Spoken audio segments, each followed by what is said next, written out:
نحمدہ و نصلی علی رسولہ الکریم اعوذ باللہ من الشیطان الرجیم بسم اللہ الرحمن الرحیم یا ایہا الذین آمنوا ادخلوا فی السلم کافۃ ولا تتبعوا خطوات الشیطان انہ لکم عدو مبین صدق اللہ العظیم۔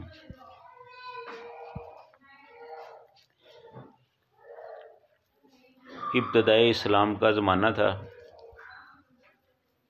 رسول اللہ صلی اللہ علیہ وسلم نے جب اعلان نبوت فرمایا تو مشرکین مکہ کی طرف سے، کافروں کی طرف سے بڑی زبردست مزاحمت ہوئی۔ انہوں نے بہت زبردست مخالفت کی۔ جن لوگوں نے اسلام قبول کیا ان پر بڑے ظلم و ستم ڈھائے، ان کو بہت پریشان کیا گیا۔ آل یاسر پر مظالم کے پہاڑ توڑے گئے۔ حضرت بلال رضی اللہ تعالیٰ عنہ کو تکلیفیں پہنچائی گئیں۔ حضرت خباب رضی اللہ تعالیٰ عنہ کو مارا پیٹا گیا۔ خود رسول اللہ صلی اللہ علیہ وآلہ وسلم کو تکالیف اور مصیبتوں سے دوچار کیا گیا۔ یہ سارے ان حالات میں رسول اللہ صلی اللہ علیہ وآلہ وسلم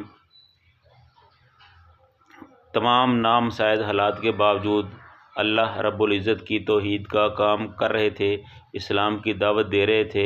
جو خوش نصیب تھے وہ تو اسلام کی دعوت پر لبیک کہہ رہے تھے، اور جو بدبخت تھے وہ رسول اللہ صلی اللہ علیہ وآلہ وسلم کی مخالفت کر رہے تھے۔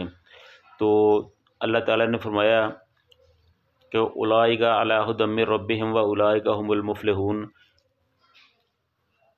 یہ جو لوگ ہیں یہ اللہ تعالیٰ اولئک علی ھدی من ربہم، یہی لوگ ہدایت پر ہیں، واولئک ھم المفلحون، اور یہی لوگ کامیاب ہونے والے ہیں۔ یعنی جنہوں نے رسول اللہ صلی اللہ علیہ وسلم پر ایمان لایا، مسلمان ہوئے، ان کے لیے اللہ تعالیٰ نے اچھے الفاظ استعمال کیے، اور اس کے آگے فرمایا ان الذین کفروا سواء علیہم اانذرتہم ام لم تنذرہم لا یؤمنون، کہ اے میرے پیغمبر یہ جو کافر لوگ ہیں یہ ایسے بدبخت ہیں کہ ان کو آپ ڈراؤ یا نہ ڈراؤ یہ کسی صورت میں بھی اسلام کو قبول نہیں کریں گے، یہ آپ کی دعوت کو نہیں مانیں گے۔ تو مفسرین کہتے ہیں کہ ان سے مراد ابو جہل، ابو لہب، بنو امیہ بن خلف اور ابو البختری اور اس قسم کے جو لوگ تھے وہ تھے، کیونکہ بہت سے لوگوں نے اسلام قبول کیا لیکن یہ جن کے بارے میں کہا گیا ہے انہوں نے اسلام قبول نہیں کیا۔ بہرحال وہ وقت اسلام کے لیے بڑا کٹھن اور مصائب سے بھرپور وقت تھا۔ تو اسی طرح ایک دن رسول اللہ صلی اللہ علیہ وآلہ وسلم اپنے گھر سے باہر کو نکلے، کوہ صفا کی طرف جا رہے تھے کہ راستے میں ابو جہل سے مٹبھیڑ ہو گئی۔ تو ابو جہل نے رسول اللہ صلی اللہ علیہ وسلم کو برا بھلا کہا، اور اس کے ساتھ ساتھ بدتمیزی کرتے ہوئے اس نے ایک پتھر اٹھا کر رسول اللہ صلی اللہ علیہ وسلم کی پیشانی پر مارا، جس سے آپ کی پیشانی مبارک لہو لہان ہو گئی۔ تو آپ اسی طرح پریشانی کی حالت میں اپنے گھر تشریف لے آئے۔ تو جب یہ واقعہ پیش آیا تو اس وقت حضرت امیر حمزہ رضی اللہ تعالیٰ عنہ جو ابھی مسلمان نہیں ہوئے تھے، ان کی ایک لونڈی وہاں اس معاملے کو، اس واقعہ کو اپنی آنکھوں سے دیکھ رہی تھی۔ تو وہ حضرت امیر حمزہ رضی اللہ تعالیٰ عنہ کے گھر گئی، تو ان سے جب انہوں نے حضرت حمزہ رضی اللہ تعالیٰ عنہ کے بارے میں پوچھا تو انہیں بتایا گیا کہ وہ تو گھر پہ نہیں ہیں، وہ شکار کے سلسلے میں باہر گئے ہوئے ہیں۔ چنانچہ اس نے انتظار کیا۔ جب حضرت حمزہ رضی اللہ تعالیٰ عنہ گھر میں تشریف لائے تو انہوں نے وہ سارا واقعہ ان کو کہہ سنایا کہ اس طرح آج میں نے دیکھا ہے کہ آپ کے بھتیجے محمد صلی اللہ علیہ وآلہ وسلم پر ابو جہل نے اس طرح زیادتی کی ہے، تو ان کو ایسا نہیں کرنا چاہیے تھا۔ یہ ٹھیک ہے کہ محمد صلی اللہ علیہ وسلم کے باپ اس دنیا میں موجود نہیں، لیکن اس کا یہ ہرگز مطلب نہیں ہے کہ جس کا جی چاہے وہ اس کو مار کے چلا جائے، آخر وہ آپ کا بھی تو بھتیجا ہے نا، تو آپ کے ہوتے ہوئے آپ کے بھتیجے پر اس طرح زیادتی ہو تو یہ بڑی بری بات ہے۔ تو جب حضرت حمزہ رضی اللہ تعالیٰ عنہ کو لونڈی نے یہ باتیں بتائیں تو حضرت حمزہ رضی اللہ تعالیٰ عنہ کو بہت طیش آیا، وہ بہت غصے میں آئے، کیونکہ حضرت حمزہ رضی اللہ تعالیٰ عنہ ایک تو آپ کے سکے چچا تھے اور عمر میں بھی برابر کے تھے، اور پھر انہوں نے ایک ہی ماں کا دودھ پیا ہوا تھا، یعنی کہ اس وقت کے حالات کے مطابق جو باہر دائیاں ہوتی تھیں ان کو بچوں کو ان کے حوالے کر دیا جاتا تھا، تو پھر وہ ان کو دودھ پلایا کرتی تھی۔ اسی طرح جس عورت کا دودھ رسول اللہ صلی اللہ علیہ وسلم نے پیا تھا، اسی عورت کا دودھ حضرت حمزہ رضی اللہ تعالیٰ نے بھی پیا ہوا تھا، اس طرح وہ دودھ کے بھی بھائی تھے، تو ان کے ساتھ رسول اللہ صلی اللہ علیہ وسلم کو بہت پیار تھا۔ چنانچہ جب حضرت حمزہ کو پتہ چلا تو وہ بڑے غصے سے اٹھ کر ابو جہل کی طرف گئے۔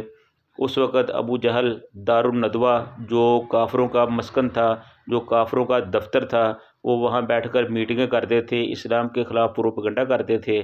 تو حضرت حمزہ اس طرف گئے تو دیکھا کہ ابو جہل دار الندوہ میں بیٹھ کر اپنے برادری کو، اپنے چودھری بھائیوں کو، مکے کے سرداروں کو وہ کہانی سنا رہا ہے کہ آج اس طرح میں نے محمد صلی اللہ علیہ وآلہ وسلم کو پریشان کیا ہے، ان کو میں نے زخمی کر دیا ہے۔ تو بڑی خوشی سے یہ ساری باتیں بتا رہا تھا، اور دوسرے لوگ بھی بہت خوش ہو رہے تھے کہ اسی اثناء میں حضرت حمزہ رضی اللہ تعالیٰ عنہ وہاں تشریف لے گئے، تو انہوں نے اپنی تلوار میان سے نکالی اور الٹی طرف سے ابو جہل کے سر پہ دے ماری، جس سے ابو جہل کا سر پھٹ گیا، اور اس کو ساتھ یہ بھی کہا کہ آئندہ اگر تو نے میرے بھتیجے کی طرف دیکھا بھی تو میں تمہاری آنکھیں نوچ ڈالوں گا۔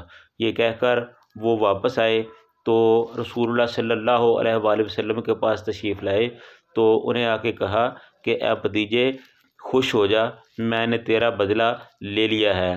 تو رسول اللہ صلی اللہ علیہ وآلہ وسلم نے فرمایا کہ اے چچا، تم نے کون سا بدلہ لیا ہے؟ میں نے تو کسی بدلے کا تقاضا نہیں کیا تھا، آپ کس بدلے کی بات کر رہے ہو؟